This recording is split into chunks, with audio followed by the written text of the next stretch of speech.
So the idea of friendship is like faith. Both of them cannot be quantified. That's a quote from a conversation that I had with Kamole Fenya, where we were talking about friendships and, trying to answer the question if men can actually win at friendships. And so this particular episode's focus is basically if it's fair for friendships to be approached with logic. I remember I did pose this question even with Gamo, and that's where this quote also stemmed from, where he said this. And so let me firstly quickly just share a story with us. This is the story of me in my childhood and growing up. And so growing up, obviously, like most kids, you have childhood friends. You have the friends that you grow up with maybe in your neighborhood, that you play with and all of that. And so I had these childhood friends, many different childhood friends. And something that took place in my childhood growing up, so this is maybe throughout primary school, as far as I can remember, is that one by one, a number, if not all of these childhood friends that I had started distancing themselves. We started drifting apart. Now, at first, I didn't notice anything. I was not aware of this. I didn't think much of it. I was not aware. Literally, I wasn't aware of this. And this one time, I remember it vividly when I'm in the kitchen with my mother, and my mother then asked me a question to say, hey, this friend, I haven't seen you playing with them much lately. And I'm like, yeah, I think about it and I'm like, yeah, we haven't been hanging out as much as we would, I'm not sure why. And she asked me, like, why is that? And I'm like, I don't know. I really haven't thought about it. And then she then suggested a theory, and she was like, I think what I'm noticing is that they start distancing themselves when their lifestyle no longer aligns with your lifestyle. And I'm like, okay, do tell more. And she's like, okay, this particular friend X, didn't they recently start smoking? And I was like, yes, they did. And I was like, yeah, and that's why they're distancing themselves from you, because their lifestyle that they're now going down, or the lifestyle that they've started to adopt, doesn't align with your lifestyle. And I was puzzled because I said to her as a response, but why? I did not say anything. I didn't object to their lifestyle. I didn't say it was wrong. I didn't judge them. So why do they feel that need? But that very question then really made me think more and really analyze these different friendships. And I started realizing that there was something that changed in their life, that changed in their lifestyle, in the way they carry themselves. And from that, somewhere along the line, without me having to say anything, without me objecting, judging, or anything of that nature, they would then slowly just drift away. For example, another friend, they had dropped out of school and then they started drifting.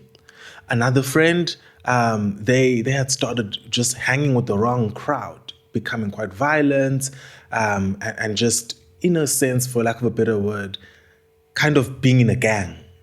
And then they drifted. And the one that my mom pointed out started smoking and then drifted. And then I noticed on this one particular day, I had a Monopoly board, right? It's funny enough, I still have this Monopoly set. And so a few of my friends would gather just outside my house and then would play Monopoly. And so we play Monopoly, and it's three of us, right? It's just the three of us who play this game. And one of these friends decided they want to smoke. And so they basically expressed that, oh man, they actually want to smoke right now. Then the other friend interjected and said, no, not in front of him at all. While I was there and I'm present, mind you, I said nothing. I did not behave a certain way. I didn't give any look. But for some reason, this third friend decided I am actually going to speak for Mto and say, no, don't smoke in Mto's presence. And at that moment, I realized what my mother was saying. There was something, for some reason, the best way I can describe this is there seemed to be something about my character, about my demeanor, that basically would inform these friends that such and such can be entertained around Mto and such cannot. And so they would determine for themselves that if I'm going to be around Mto, I shouldn't do this, or I should do this, or I should carry myself in this way. Otherwise, we won't align. And so I guess from my analysis, the conclusion from this was, I guess when they started going down a certain path that I basically did not entertain in my private life, they saw it fit to part ways with me, without any tension being present, without me having voiced any objection or discomfort in their lifestyle choices. And that was something very interesting to me.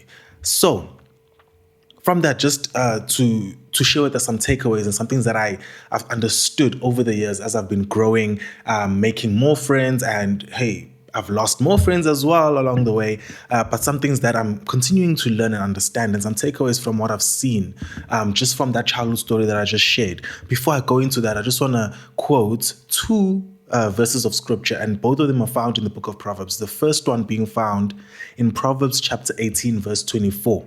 And it says, "There are friends who destroy each other, but a real friend sticks closer than a brother." The second one says, "As iron sharpens iron, so a friend sharpens a friend." And so what are some takeaways that I want to share with us here is that, firstly, not everyone is for you, and that's okay. This has been a particularly difficult one for me to learn over the years. And particularly why I'll say this is, I believe, and I stand to be corrected, that every human being has the desire to be liked. I don't think there's a single human being, or let me just say a single human being of the right mind that would say, I don't want to be liked. I think innately we want to be liked. But unfortunately, you're not money. So not everyone is going to like you. Not everyone is going to gravitate towards you. Hey, but in that same breath, there are people who are just people's people. Like, they're just bubbly, they're just energetic, and people are drawn to them. The Gamo, the person I was chatting to in episode 17, who's a good friend of mine, is one of those people. Like, honestly, it's like, that guy, he's a guy I'm like, if you have a problem with him, I'm asking you, what's your problem? You know? And some of my friends, I feel like most of the friends that I have, I'm like, if you ever have a problem with this friend, or if I ever catch wind that, oh, you were in a fight with this friend, I'm asking you, what's your problem? Because they are the salt of the earth, right? So there are people like that. My sister-in-law comes to mind. Like, my goodness, I can't, I dare you to tell me, if you know the person I'm talking about, my sister-in-law, I dare you to tell me one person that dislikes her. Like, she's just such a people's person. So yes, there are people who are like that, right? But even with those individuals, there will be some people who maybe just don't feel them like that. Maybe you just rub them the wrong way. Like, there could be something, right?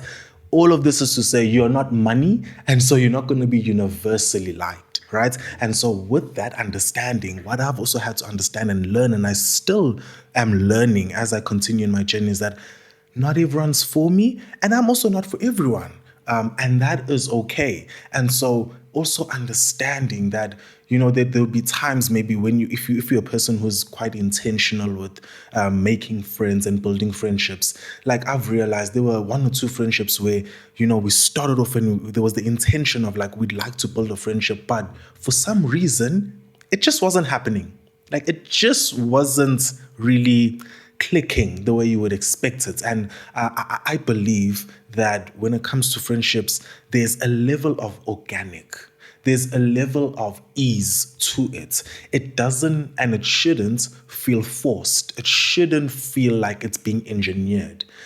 Yes, you are putting in the work and you're being intentional, you're spending time, you're learning one another. There's the intentionality, but there is this ease to it. It doesn't feel like it's being engineered. It doesn't feel like it's being forced.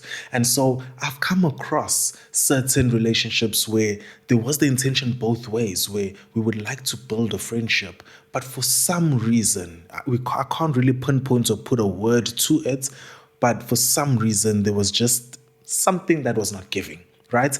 And I guess it's just one of those where it's like, maybe you're not for me, maybe I'm not for you. And so it's understanding that as well. And I think it is wise for us to actually approach friendships with that understanding that some will work out and some won't. Leading me to the second point that I learned here, and that is some friendships are only good for a season. Now, let me tell you, the childhood friendships I had, guys, I had an amazing childhood. I enjoyed my childhood. Like, me and my childhood friends had some incredible adventures. We were also quite mischievous as well. We may have started a forest fire with me and one of my friends as well and lied about it. We built like camps in the bush. I wouldn't allow my kid to go to the bush, but we did that for some reason. And mind you, I am from KZN, Durban, and Durban, one of the things it's notorious for is snakes, you know? But for some reason, we thought it was such a great adventure that there was just this forest literally like across the street from where we stayed. And we were like, we're going to go and explore that forest. And not only explore it, we're going to build a campsite and all of that. And so we did that. And so all of this to say, I had an incredible childhood, and credit goes to the childhood friends that I had growing up, right? But again, realizing that like as I sit here and I'm speaking to you, I'm not friends with those individuals anymore. One is late, unfortunately, brutally murdered some years ago. Another lost, I heard, was in prison. Another is living in another province, and sometimes when I just see their Instagram, my life and their life, polar opposites. So needless to say that those friendships are not friendships today, right? We've drifted, we're leading different lives, we're in different paths, we value different things, we have different mindsets. So it's understanding that it was for a season. At the time when I had those friendships, they were incredible. I love those guys. We had such great memories that I still reflect on to this day, where I'm like, oh man, I remember that time. I remember when we did that. I remember when we got into trouble for that. I remember when we did that prank and all those different things, right? But again, to understand that friendships are for a season. And again, this is something that is not something that an average individual would desire. You know, like I said earlier, I don't think there's the average reasoning individual would say that they desire to be disliked. In the same breath, I don't think a well-reasoning average human being would say, I am going into this friendship, and this friendship is only going to last a year. This friendship is only for 3 years. This friendship is only for 6 months. I don't think any person, the average person, goes in with that kind of mindset. But we go into friendships believing that they are going to be lifelong, right? However, seasons change. So it could be a matter of being in different areas geographically. Another friend, your friend relocates, or you relocate to another part of the country or another country altogether. You lose contact sometimes, like literally just losing contact and maybe never again having contact again, different season of life that would then lead to individuals drifting apart, where now your values are no longer as aligned to this person's values, and you struggle to find a common ground and to still relate despite that. And I'm not saying it's impossible. I believe that there are friendships that can still exist where the individuals hold values that are fundamentally different, but they can still maintain a friendship and respect one another. But in some cases, that's not possible, right? And so there are so many different factors that can cause a friendship to end. In some cases, it's not cute, it's quite ugly. Maybe there's some betrayal, hurt, whatever the case is. Or in some cases, it just could be a thing of like we are such different individuals, and we just naturally drift apart. And each person is okay with it, as I've seen with other friendships of my own, and even other individuals that I've shared with friendships that haven't lasted a lifetime as they would have hoped. And so that is another thing, just understanding that some of them are only good for a season. And then another thing is, like that I already touched on, is let's not disregard character clashes. one of the things that I'm remembering that Gamo shared in the episode was that when we were speaking on friendships, is that one of the elements that he believes are necessary in healthy friendships is that they should be comfortable, right? And by that, he then expanded on how we need to be able to speak the same language. We need to be able to agree on specific things, maybe some fundamental things, not to say we must agree on everything, right?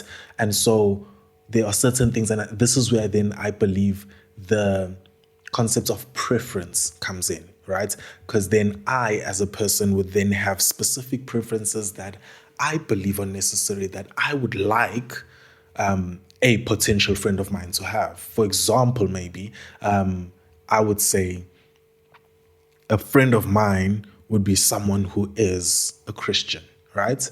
That could be one. To say, okay, if you're a friend of mine, we're a Christian, meaning we have that as a common ground. Or I would say maybe a friend of mine is an individual who is in the same province. Because maybe for me, I struggle to maintain friendships that are of a long distance. We're in different provinces or different countries. And so ideally, I'm like a friend of mine would be in the same province. So then that's where maybe preference can also come. So then if character clashes, where for me personally, I'll say, oh, I wouldn't want to be friends with someone who drinks or smokes. And maybe it's stemming from a place of, I know myself that it took me a long time to stop the drinking and smoking habits, and so I wouldn't want to associate with friends that do that because I might then be pressured into doing that because maybe my character is not as strong to be able to steer clear from that. So for the sake of my well-being and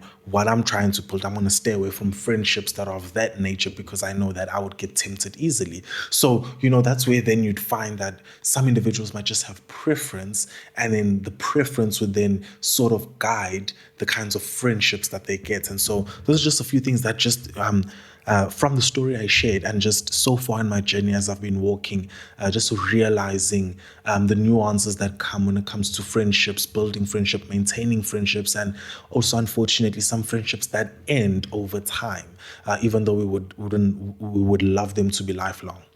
So a principle that I want to leave us with, as I always do, of something that I've really adopted and seeing it being fruitful for me and my life and my journey, and hopefully something for you to consider if you're not already doing it. And it's just one, and that is I'm going to share my pillars of friendship, right? And those pillars, it's 3 pillars, which is loyalty, faithfulness, and challenge. What do I mean by these things? These are my 3 pillars that basically guide the friendships that I'm in. Loyalty, faithfulness, and challenge. What I mean by loyalty, I believe that it's something of fundamental importance that I have friends that are loyal and that I am a loyal friend as well. Loyalty in the sense of I know that wherever you find yourself, in whatever space, if my name comes up, you speak of me in the best light, that your thoughts about me are in the best manner, that even if you hear something of me that seems to be off character, that seems to be saying otherwise about me and what you know of me, that even in that moment you can still hold me in high regard and say, I believe this individual to be such and such. And that also then extends to then even being able to come and approach me and speak to me and say, I've heard this about you, or I saw this and it made me not be quite certain. And so can we just have a bit of a discussion on this? And so I really believe, for me, loyalty is a very fundamental pillar of a good friendship. Faithfulness to say that you're not going to be a friend that's just there for the good times. It's going to get tough. It's going to be difficult.